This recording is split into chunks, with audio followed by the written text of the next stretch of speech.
大家好，我是芝麻开花。今天我们一起用海绵法做一款美味可口的葡萄干面包。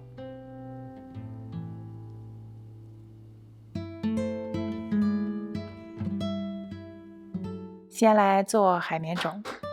海绵种呢，就是先取配方中的一部分材料和成面糊，进行第一次发酵，然后再加入剩余的材料和成最终的面团进行第二次发酵。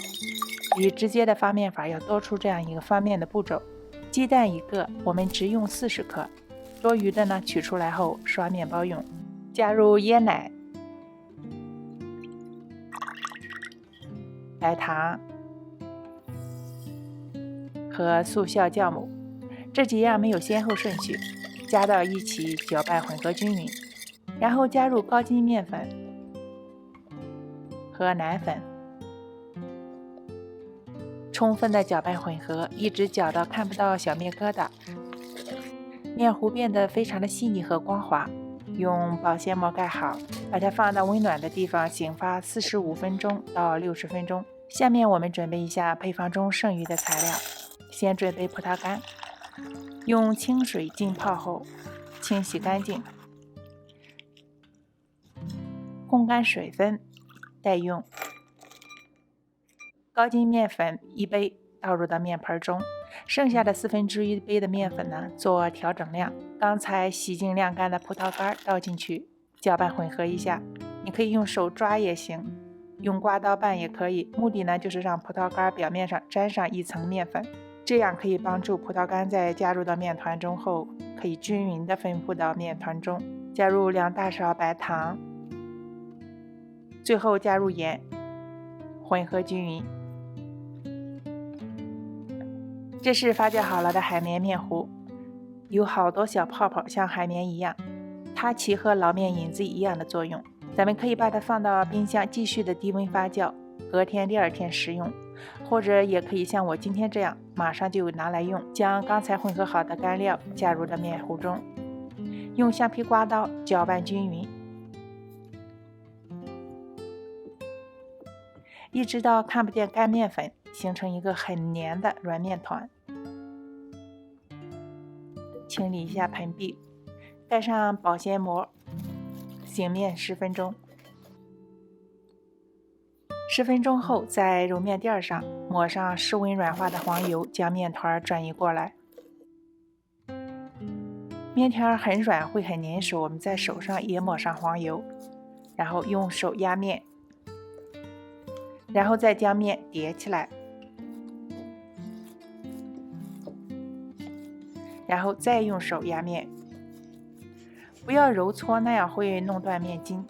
压到面比较大了就卷起来，就这样不停的用压面、叠面、卷面的手法，将配方中所有的黄油慢慢的融入到面团中。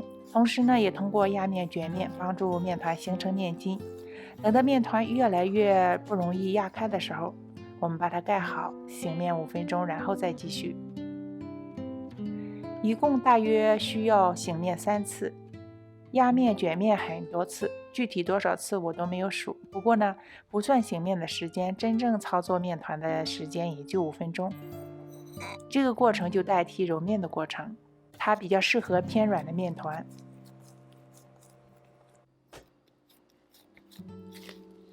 经过 N 多次的压面后呢，面团会变得比较有弹性，有了足够的强壮的面筋组织，这样就可以了。放入抹了油的面盆，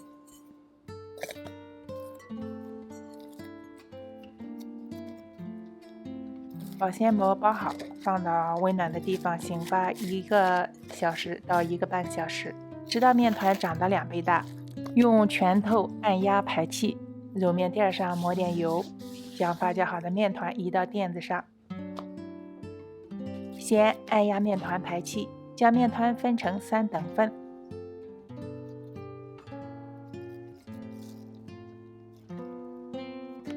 先取1份面团，继续的拍打排气，按压整理成长方形，像这样2边向中间折，继续的按压，使宽度比吐司盒稍微小一点。从上到下将面团紧紧地卷起来，底部打薄一下，在底部接缝处捏紧封口。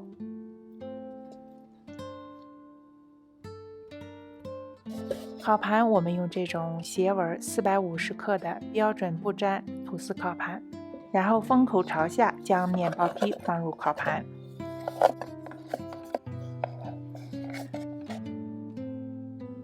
盖好，放入温暖的地方醒面45分钟，直到面包长到烤盘的8、9分满。